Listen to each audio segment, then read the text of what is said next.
Olá, tudo bem? Seja bem-vindo, seja bem-vinda a mais um programa Universidade na Madrugada.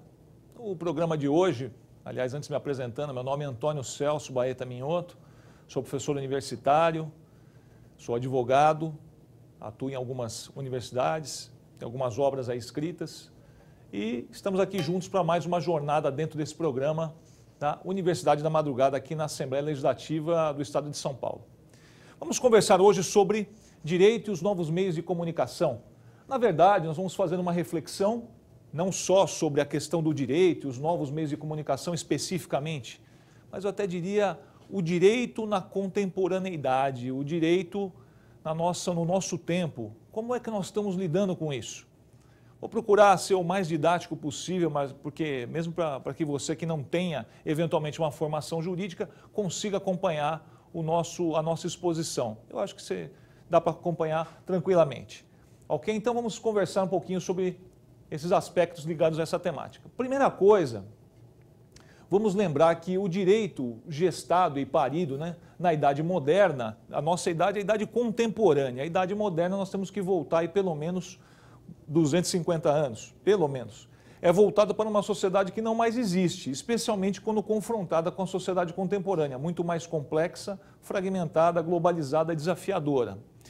Veja, pode parecer à primeira vista um pouco estranho isso, mas é verdade, porque veja, quando você tinha aqui lá na Idade Moderna, coloquei aqui como exemplo a Revolução Francesa, 1789, 1799, veja só, primeiro estado, o clero, segundo estado, a nobreza, terceiro estado, a burguesia. Você tinha uma conformação social muito mais simplória, muito mais simples, muito mais singela, especialmente quando você pensa aqui na formação desses grupos, burguesia, camponeses, artesãos, não tinha a mesma complexidade que tem hoje. Hoje nós temos uma sociedade muito mais complexa, com muito mais grupos sociais, grupos de interesse que interagem e demandam um posicionamento do Estado, da política, da sociedade, do direito muito diferente do que havia naquela época. Portanto, o direito que nós temos hoje, nós estamos aplicando um direito que não foi confeccionado para o nosso tempo atual. Ele foi feito para essa sociedade, que é uma sociedade que, como eu estou dizendo aqui, não mais existe. Então, há 200, estou dando um exemplo, né? Há 200 ou 250 anos, inexistia qualquer preocupação, por exemplo, com o meio ambiente, com o direito das minorias, com pedofilia, mesmo temas tradicionais como direitos humanos e democracia tinham uma relevância e um impacto muito menor. Não se falava nisso. Na verdade, se você pensar bem, se você observar bem, veja, se você pensar em 30, 40 anos atrás, não vamos nem voltar 200 ou 250 anos, se você voltar 30 ou 40 anos, não havia uma preocupação tão grande com esses temas como está sendo colocado aqui. Hoje é uma pauta atualíssima, uma pauta contemporânea, como está sendo colocado aqui. As crianças nas escolas aprendem isso de uma maneira cotidiana. Eu tenho 2 filhos adolescentes, tenho um menino de 17 e uma menina de 14 anos. Eles trazem para mim o que eles aprendem, por exemplo, ligado a meio ambiente. Eu não tive nada disso quando eu tinha a idade deles, não era um foco de interesse. Se eu ouvia falar alguma coisa assim, era algo muito mais, olha, parece que tem problemas com o meio ambiente, olha, talvez precisamos fazer alguma coisa. E também, pessoal, esclarecendo, por exemplo, pedofilia sempre existiu, claro, mas agora você tem isso de uma maneira muito mais presente no debate. Até a própria regulação relacionada a isso. Inclusive, vamos pensar em pedofilia já no ambiente de internet, que certamente não existia dentro dessa época que eu falei, mesmo desses 30 ou 40 anos atrás. Então, nós temos uma sociedade já muito diferente, ou que se modificou bastante. O direito moderno estruturou-se no que a gente pode chamar de uma dogmática jurídica liberal. Não fica alarmado, especialmente você que não é do direito, não tem problema nenhum. A dogmática é o quê? Dogma. Dogma é uma verdade incontestável, é uma base que não se contesta. Então, dogmática jurídica liberal. Nós vamos ver aqui quais são os pilares desse sistema jurídico moderno, que ainda está vigente, e que é, justamente por sua matriz liberal, também por sua rigidez. Então, ele é liberal porque veio dessa matriz liberal e é chamado de dogmático porque é rígido em relação a esses elementos. Então, vamos lá. Primeiro elemento, a estatização do direito. Nós vimos 2 slides atrás aí a questão do clero, a questão do soberano. Então, antigamente, quando vigorava, especialmente na Idade Média, direito natural, você tinha múltiplas fontes de direito. Então, o rei poderia dizer o direito, aplicar o direito, até a própria nobreza, certamente o Papa. Então, tem até a história conhecemos o direito canônico, porque eram os canos, né? Eram guardados em canos, aqueles entendimentos ficavam ali registrados para serem utilizados nas situações. Você tinha múltiplas fontes de direito. Aí já, na dogmática jurídica, você já tem a estatização do direito. Todo o direito é jogado para dentro do Estado. Quem pode fazer as leis? O Estado. Quem pode te julgar? Um juiz. Um juiz togado, a gente fala, um juiz que faz parte desse aparelhamento estatal. Ninguém mais pode fazer isso. Formalismo, procedimentalismo, ou seja, uma valorização muito grande da forma e do procedimento. Se vocês acompanharem o noticiário agora, ajustar um pouco o olhar para esse aspecto, você pode ver que muitas vezes se alega o quê? Aspectos de forma e de procedimento para alegar nulidades. Tivemos recentemente o julgamento do impeachment da presidente Dilma, agora ex-presidente, e se bateu muito na questão da forma e do procedimento. Isso é uma constante, faz parte desse sistema, essa é uma base do sistema. Terceiro, segurança jurídica. Busca-se muita segurança jurídica, seja pelas decisões em si, tem até a questão do trânsito em julgado, uma decisão que já não cabe mais recurso para conferir segurança jurídica, seja pelo fato de que se você vai a um julgamento, você tem a certeza que você vai ser julgado. Não existe a hipótese do juiz pegar seu caso e dizer, olha, o seu caso eu vou deixar de lado, agora não vai dar. Não, você tem a certeza que você será julgado, de um sentido ou no outro, alguma solução vai ser dada. Previsibilidade, quer dizer, o sistema todo tem que ser previsível. Vejam a diferença que existia em relação ao modelo anterior com múltiplas fontes. O rei podia julgar quando ele quisesse, quando ele achasse adequado, mesma coisa o Papa, ou pegando mais amplamente o clero. Então, se não havia uma previsibilidade, um caso podia ser de um jeito, outro caso do outro. Então, você não tinha uma previsibilidade. Aqui você tem. As normas são produzidas dentro do direito e é tudo previsível. E, por fim, a legalidade, o princípio da legalidade, que eu até botei lá embaixo, ó, legalidade como sinônimo de legitimidade. Se está na lei, é legítimo. Isso vem com esse sistema. Nós temos isso hoje muito claro para nós. Você conversa com qualquer pessoa, uma pessoa até leiga, que não conheça nada de direito, e ela vai te dizer isso. Não, puxa, está na lei, uma garantia legal, tem uma força isso, né? Vem dessa previsão. Então, é dessa visão de que a lei como sinônimo de legitimidade. Se está na lei, é legítimo. Se está na lei, é cabível, tem que ser observado, tem que ser obedecido. O raciocínio jurídico também é um raciocínio, vamos dizer assim, até de uma certa maneira mecânico, né? Que eu coloquei aqui, ó, mecânica do raciocínio exato, dogmática jurídica, lógica formal, olha que interessante aqui, lógica formal, direito como conjunto de normas hierarquicamente organizada, né? Ou normas organizadas.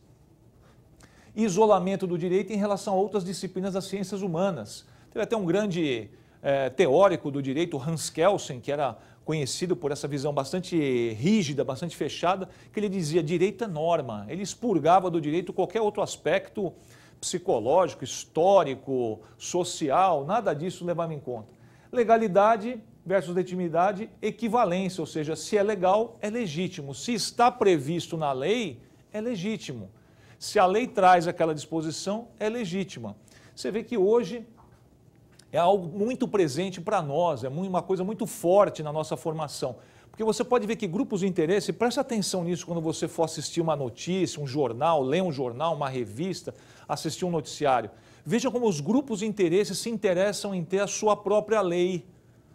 Uma ocasião, um tempinho atrás, eu tive num cliente aqui no Brás, aqui em São Paulo, no Brás, um bairro aqui que tem muitas lojas, uma confecção, e tinha lá um folheto, agora é lei. Eu me interessei para olhar, quando eu fui olhar, era o Sindicato das Costureiras, dizendo que agora tinha uma lei regulando aquela atividade, colocando aquilo como uma conquista. Veja como é importante, como as pessoas perseguem, né? Os grupos perseguem a sua lei, que disponha sobre a sua questão, sobre o seu problema, sobre a sua situação.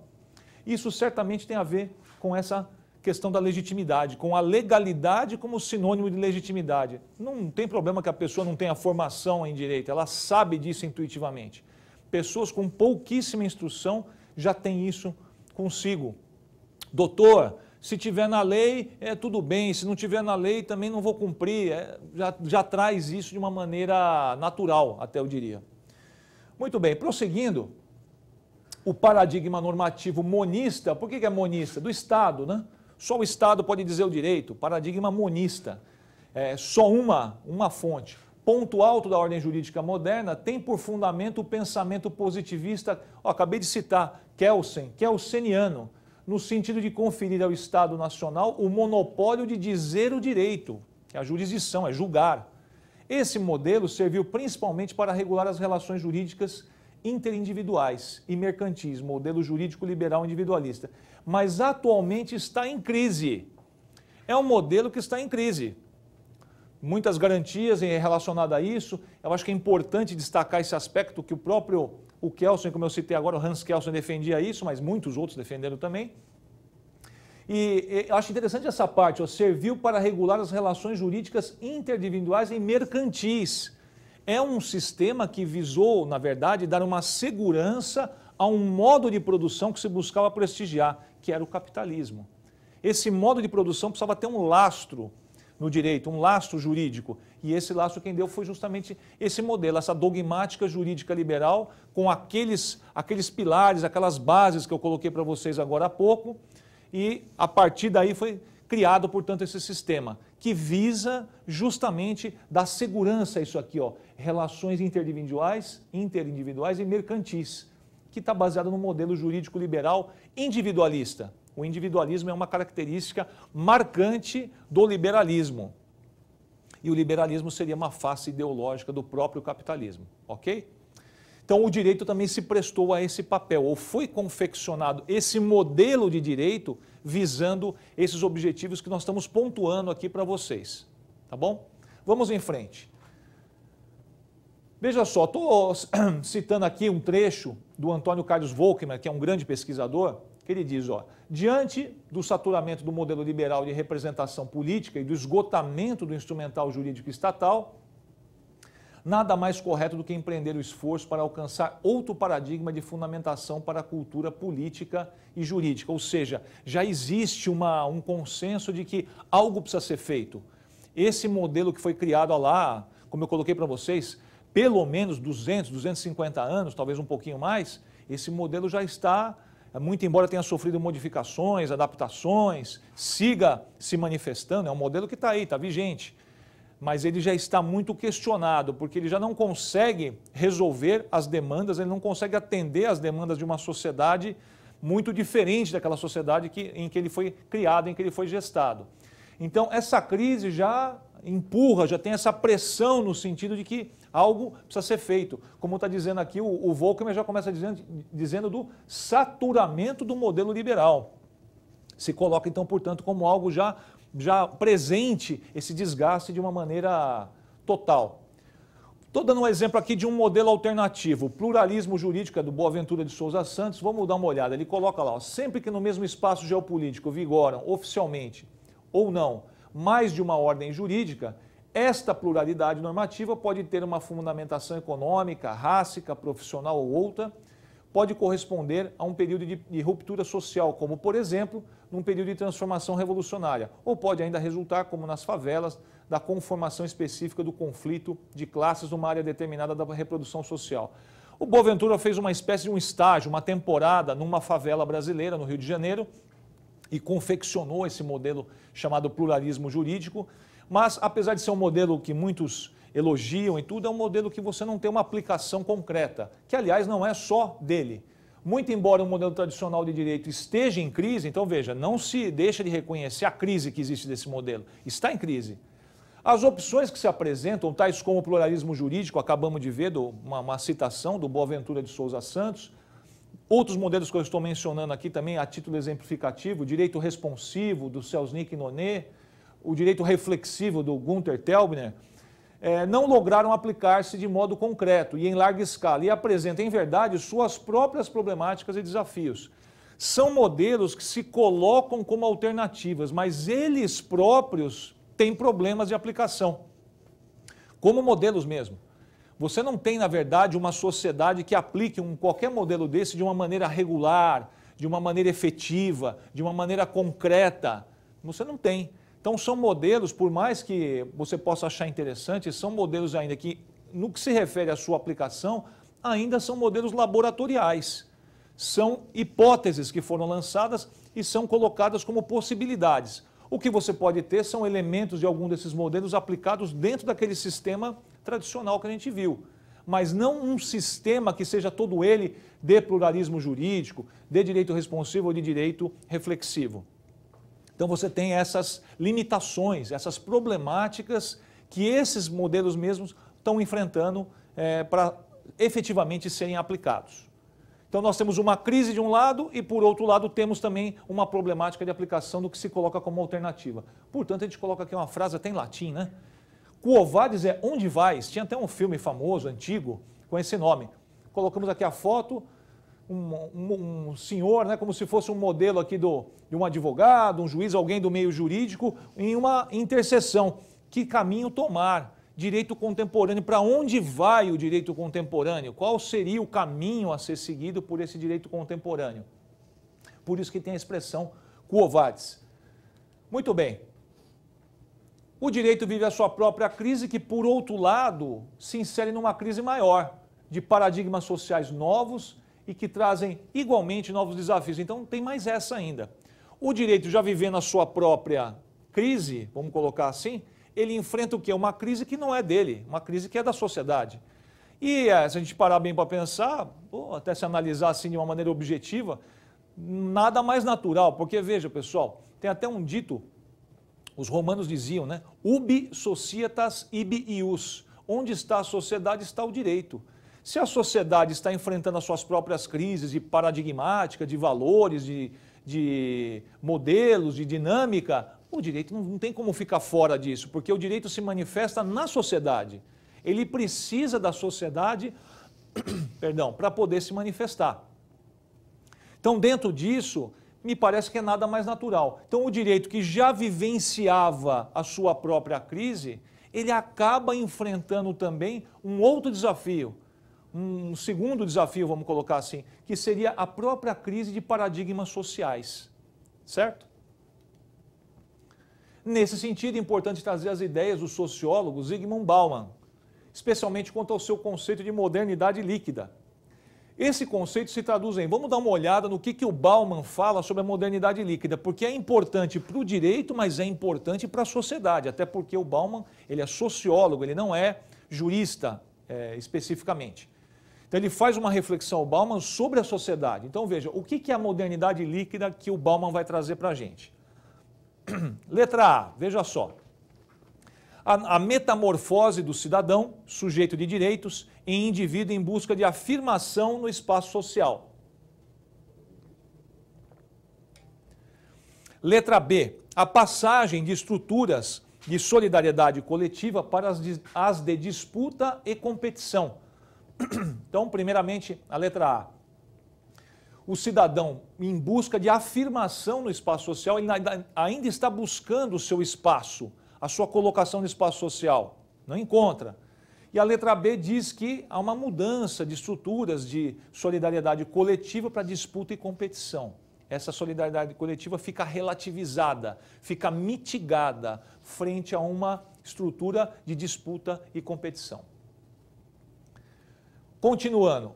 O enfraquecimento dos sistemas de proteção estatal às intempéries da vida, gerando um permanente ambiente de incerteza. É isso que ele coloca, proteção às intempéries da vida, seria o Estado social, o Estado provedor, o Estado que dá essa rede protetiva, que vai englobar várias coisas, previdência, várias coisas que são uma rede de proteção às pessoas em geral. E isso começa a ser enfraquecido, diz o Bauman. D.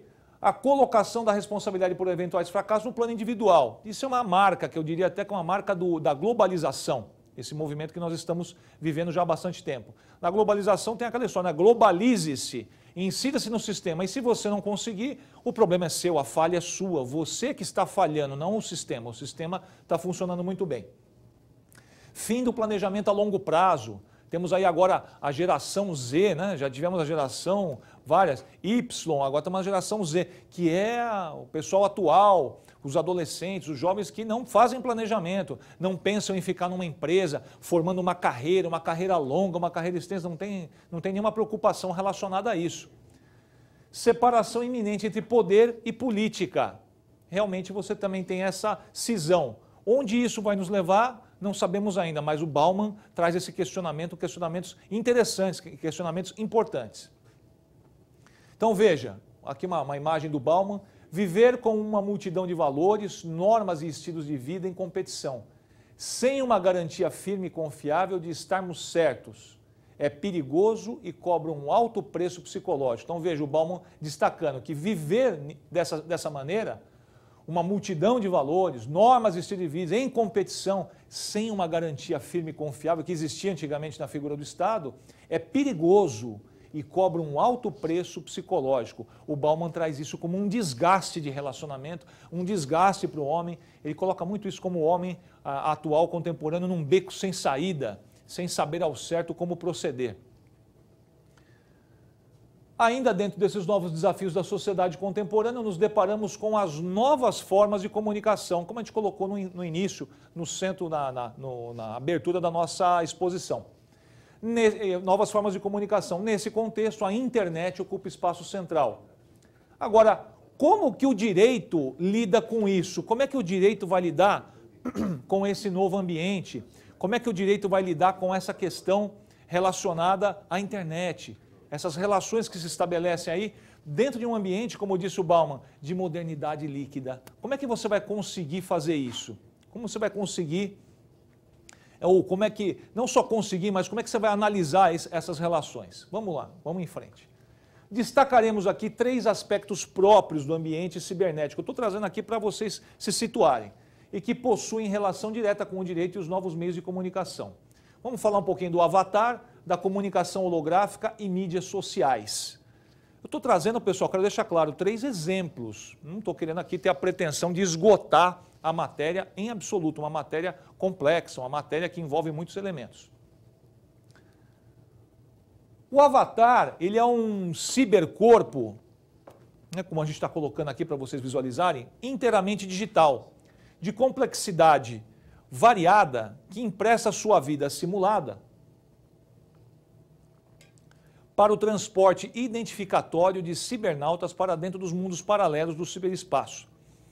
Aí fica uma questão, teria o avatar personalidade e, portanto, proteção jurídica? Vejam só o questionamento que é lançado. Será que o avatar, você criou um avatar, é uma extensão, está sendo colocado dessa maneira, uma extensão da sua personalidade, você criou um personagem para ser colocado dentro de um mundo cibernético, um mundo virtual. Será que teria uma proteção jurídica?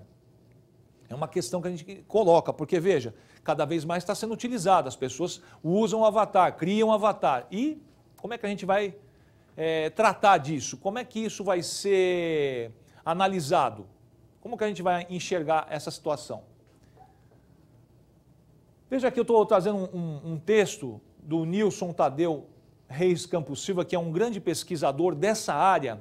O doutor Nilson, lá na Faculdade de Maringá, na UEM, Universidade Estadual de Maringá, ele pesquisa muito essa questão do avatar. Acabou pegando essa linha para pesquisar. Vejam que interessante o que ele coloca. O trânsito das esferas pública e privada e a invasão dessas órbitas no mundo virtual implica quase sempre na lesão a um direito da personalidade, estando o avatar ainda à míngua de proteção no mundo real. Ou seja, o professor Nilson está dizendo que não tem proteção no mundo real, onde se apresenta como pessoa.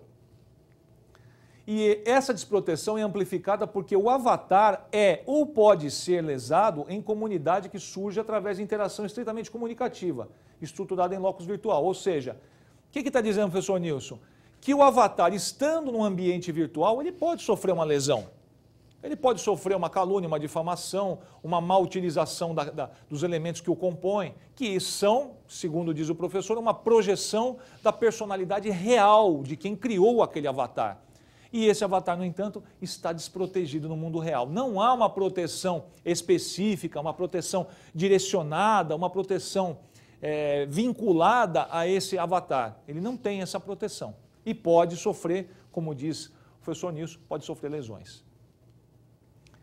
Já o holograma, vamos falar de avatar, holograma, né? O holograma é o próximo, é uma manifestação luminosa que permite observação do objeto que lhe deu origem.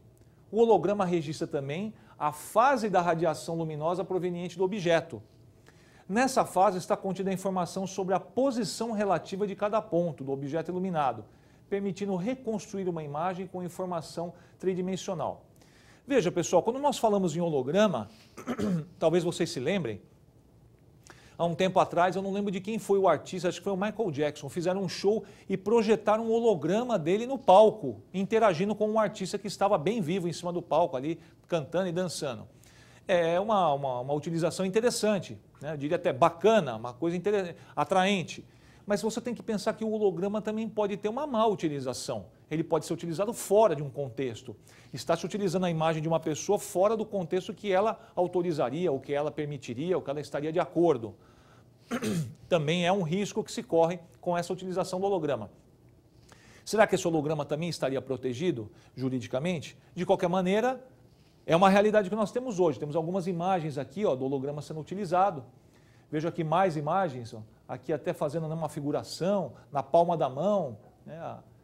Aqui também uma mesa, né, com holograma embaixo. Vejam que interessante essa questão.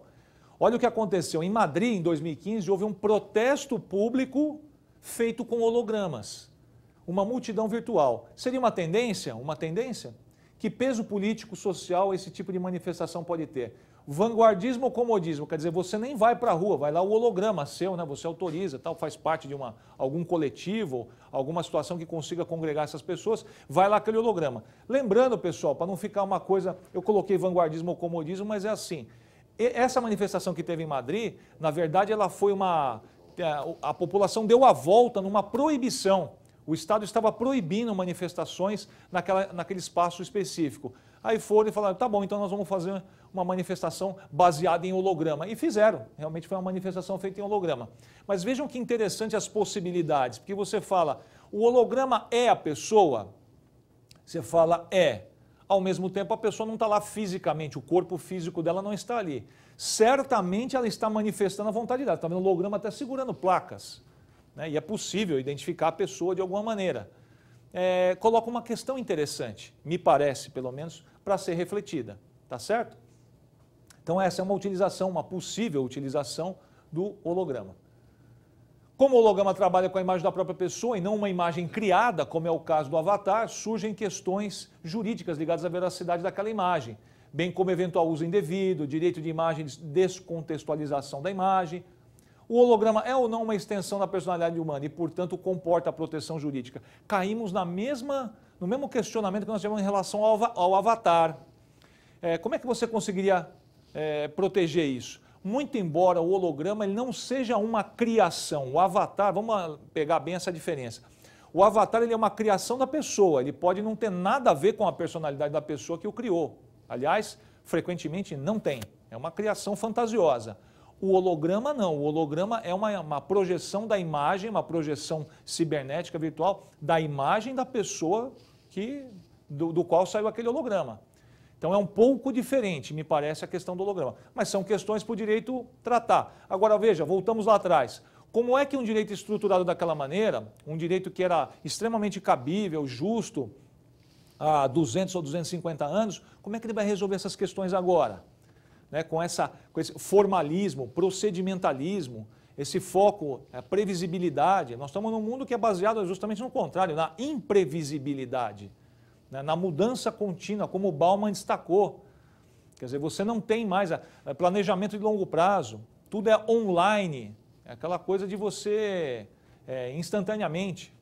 Então, temos mais um desafio aí para o direito. Mídias sociais, vamos falar um pouquinho sobre mídias sociais. Claro, vamos falar do direito. Direito aos novos meios de comunicação. Temos que falar de mídias sociais. Né? É o grande, como eu coloquei aí, a grande sala de estar. Ou, se preferir, o grande espaço de convívio público do homem contemporâneo. As mídias sociais certamente são um palco de interesse para o direito. E as diversas problemáticas ali existentes, como o uso ofensivo da linguagem, e das imagens, que pode inclusive ensejar o cometimento de crime, aí, como eu coloquei, injúria, calúnia, difamação, perfis falsos, muitas vezes utilizados para a prática de crimes, mas também espaço de congregação de interesses sociais e individuais legítimos. Formou-se nas mídias sociais, meus caros, minhas caras, formou-se, como eu coloquei, uma grande sala de estar, uma grande sala de convívio. Dificilmente você vê hoje quem não esteja numa mídia social, uma mídia social que seja, uma mídia social qualquer, não precisa ser especificamente essa ou aquela. Então tem esse lado, vamos colocar assim, um lado positivo, como eu coloquei aqui no final, ó, congregação de interesses sociais individuais legítimos, mas tem todas essas problemáticas que eu falei antes. Surge até um questionamento, há quem questione o seguinte: a internet e as mídias sociais especificamente, elas realmente criaram problemáticas diferenciadas, quer dizer, essa agressividade, uso de linguagem inapropriada, perfis falsos, ou simplesmente nós estamos conhecendo o que é o ser humano de uma maneira mais crua, de uma maneira mais direta, ou seja, o ser humano sempre foi assim, agora ele está tendo simplesmente mais liberdade, mais espaço, mais condições de manifestar o que ele é. Fica essa questão. Me parece, assim, a lógica me faz supor que, na verdade, a mídia está apenas colocando o que o ser humano realmente é. Porque nós temos coisas boas e coisas que não são tão boas. E o ser humano o que é, não é isso? Temos aspectos muito interessantes do ser humano, aspectos altamente positivos e outros que são bem longe disso.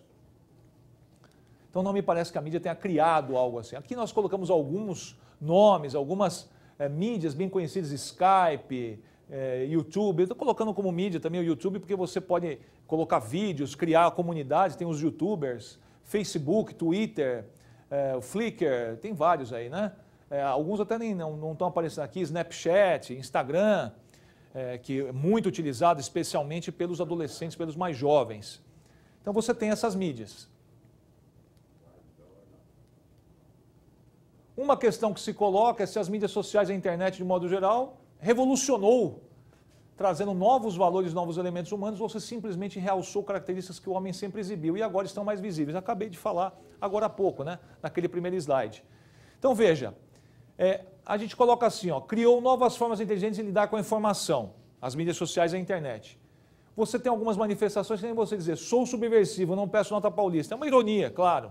Então você tem espaço para esse tipo de manifestação. Como também tem a manifestação aqui do Julian Assange, dizendo onde está Amarildo, aquele rapaz que desapareceu no Rio de Janeiro. Então a mídia social conseguiu amplificar isso. Até o Julian Assange, que era do Wikileaks, conseguiu participar dessa campanha. Não só ele participou, muitos outros participaram. O que possibilitou essa participação em tão ampla escala? Certamente a internet, certamente essa possibilidade de uma comunicação ágil, de uma comunicação online. Você consegue congregar pessoas que estão nas mais variadas partes do globo. Você consegue trazer para perto de você. Também aqui, ó, verás com o filho teu não foge à luta, o cartaz que o rapaz está segurando. Esse cartaz aqui, essa manifestação foi em junho de 2013, que foi a manifestação, ficou conhecida como manifestação das placas, ou até as jornadas de junho, ou manifestação dos 20 centavos, porque era relativo à tarifa de ônibus, que havia aumentado 20 centavos e as pessoas foram para a rua, inicialmente por isso, depois se transformou numa coisa muito maior. Então veja, essa manifestação, por que eu trouxe aqui também? Ela foi praticamente 100% dela, foi organizada via mídias sociais. Seja criando comunidade, seja criando debates e chamando as pessoas. Vamos lá, quem está naquela... Porque você tem uma rede, por exemplo, no Facebook, você tem uma rede de amigos ou de pessoas que estão na sua base. Você tem como interagir com essas pessoas. Olha, vamos na manifestação, dia tal, hora tal, faz isso, faz placa, vamos nos reunir. Essa organização foi interessante. Então aqui alguns exemplos do que pode ter utilização. Nem coloquei aqui exemplos mais pesados, pessoal, de agressão, de ódio, que tem também. Não era o caso, não vou trazer aqui, até porque é bem conhecido de todos. Eu quis trazer as possibilidades que tem dentro dessas mídias sociais.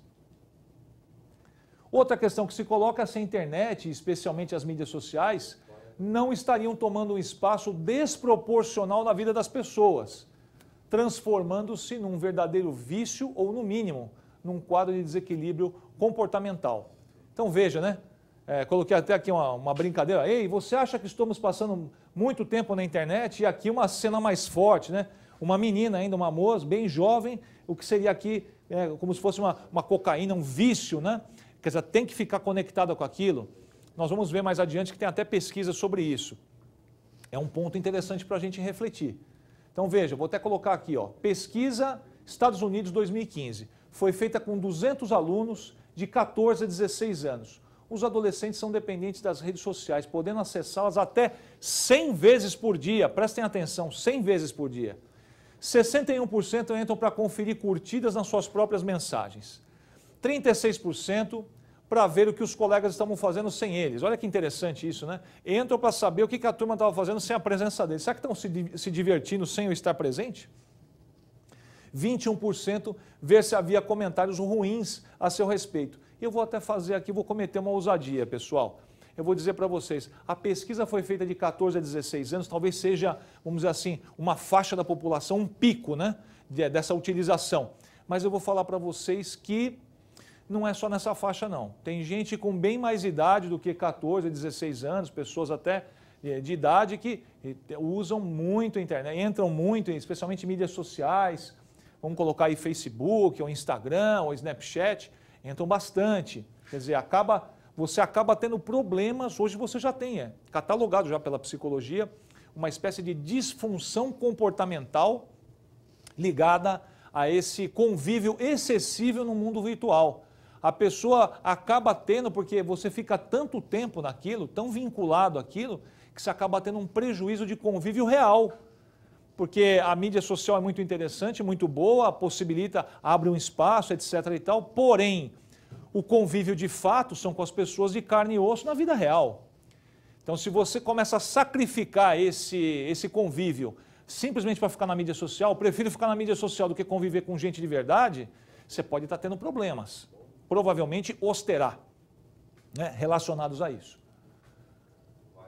Aí nós temos aqui até uma citação, o Manuel Castells é um escritor muito famoso relacionado a essa questão do mundo, da questão da internet, do mundo cibernético. Ele diz, quando os críticos da mídia eletrônica argumentam que o novo ambiente simbólico não representa a realidade, é interessante esse contraponto dele, né?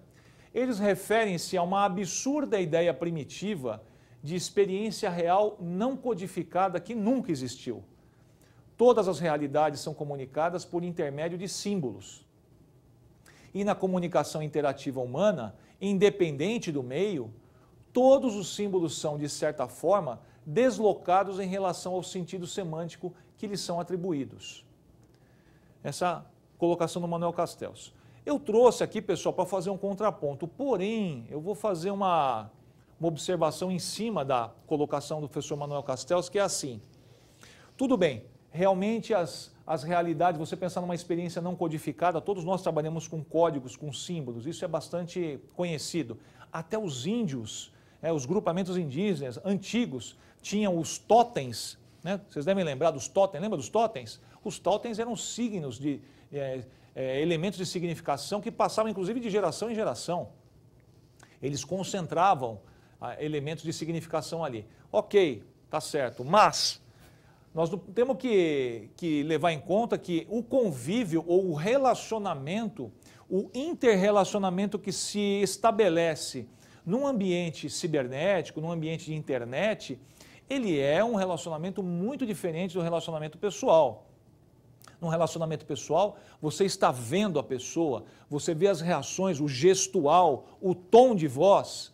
Uma coisa eu vim aqui falar, boa noite, pessoal. Outra eu falar, boa noite, pessoal. Ambos eu falei boa noite, pessoal, a frase é a mesma. Você tem uma entonação totalmente diferente. Como é que você vai transportar isso para o mundo cibernético? Vai colocar uma carinha, vai colocar uma carinha brava, uma carinha triste, um coraçãozinho? Me parece que não supre. Você sentir o que a pessoa está tentando te passar, como eu falei, por vários aspectos. Às vezes um silêncio fala muita coisa. Um olhar, uma maneira de você ficar com o corpo, você está expansivo, você está mais contido, o tom de voz, o gestual, como eu estou acabando de dizer. Então, é diferente. Então, simplesmente dizer que, olha, é a mesma coisa, não é bem assim. Também não é para você demonizar nada, não tem isso, não é questão da internet criticar isso, aquilo, tem que acabar, ou isso, A, B ou C. Não é isso, mas é você ter um olhar crítico sobre isso. A conclusão, caminhando já para o final, estamos caminhando para o fecho dessa nossa exposição. A conclusão é que o direito está diante de um desafio imenso no sentido de buscar seu próprio caminho e colaborar na regulação das atividades humanas. Lembra que eu falei lá no comecinho? Ubi societas ibius. Onde está a sociedade, está o direito. Não se consegue entender o direito fora da sociedade. Reconhecendo, contudo, a insuficiência de suas ferramentas, concebidas para um mundo não mais existente e que demanda soluções não apenas criativas, flexíveis, ágeis, mas igualmente imediatas. Esse novo direito ainda não surgiu e, por ora, apenas adapta-se, como pode ou consegue, a essa nova realidade. Então, nós temos esse novo ambiente para o direito, desafiador, como eu coloquei, insuficiência das suas ferramentas, como eu coloquei agora há pouco, é preciso se reconhecer isso, não adianta ficar contornando e querendo dizer que não. Reconheço que o direito, aquele modelo antigo, ou um Estado moderno, mas já antigo para nós, ele busca se adaptar, mas essa adaptação não se mostra totalmente suficiente. Então, um novo modelo, todavia, não surgiu ainda, concretamente aplicado. Por outro lado, as grandes reflexões humanas, as mesmas que já eram desenvolvidas pelos filósofos clássicos na Grécia Antiga, amor, medo, vida, morte, ódio, divindade, humanidade, justiça, seguem sendo relevantes e motivo de atenção do homem. Veja o que dizia o Sócrates, o contraponto que é feito aqui. O segredo da mudança é focar toda a nossa energia não em lutar com o antigo, mas em construir o novo. O Sócrates viveu 300 anos antes de Cristo. Estamos falando de 2.300 anos. É um chamado pai da filosofia. Olha o que diz o Steve Jobs, que está bem próximo da gente, faleceu há pouco tempo. Eu trocaria toda a minha tecnologia por uma tarde com Sócrates. Então você vê que toda a tecnologia, toda a agilidade, todo o avanço que a internet e esse ambiente tecnológico novo trouxe e que tem que ser louvado e que tem que ser reconhecido, tudo isso não impediu que essas mesmas reflexões continuem, de uma certa forma, vou até usar uma palavra um pouquinho mais forte, continuem de certa maneira angustiando o homem, de uma certa forma. Então continua válido refletir sobre amor, medo, vida, morte, ódio, como eu coloquei aqui, alguns aspectos que o próprio Sócrates usou nas suas reflexões. Continua válido. E o Steve Jobs dizendo, trocaria tudo para ter uma tarde com o Sócrates. Quer dizer, o que se poderia dizer, o pai da filosofia e o pai da tecnologia, pelo menos a tecnologia contemporânea, considerado uma espécie de um guru, uma referência muito forte na tecnologia, o Steve Jobs. Alguns falam até que é um gênio da tecnologia. E vejam como ele faz esse contraponto. Gostaria muito de ter o Sócrates para poder conversar. Também trazemos aqui um filósofo, já falecido há bastante tempo, Albert Camus. Se o homem falhar em conciliar a justiça e a liberdade, então fale em tudo.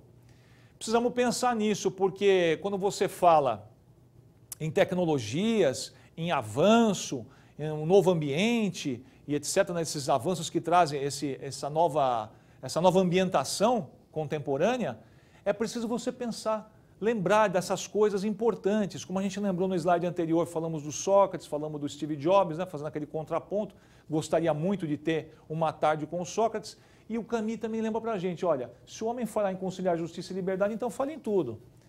Precisamos pensar nisso, porque o ambiente da internet, ele traz muito esse segundo elemento, a liberdade. Você fazer o que você quiser, falar o que você quiser. Muitas vezes as pessoas levam isso tão a sério, quer dizer, às vezes se escondem atrás de um suposto anonimato, parece que se sentem mais fortalecidas. Já que não estão me vendo, eu vou escrever o que eu quiser, vou agredir, vou maldizer, vou mentir, vou falsear. Mas também, como eu disse, vou poder construir aquilo que eu acho que é importante, vou lutar por aquilo que eu acredito, enfim, também é possível.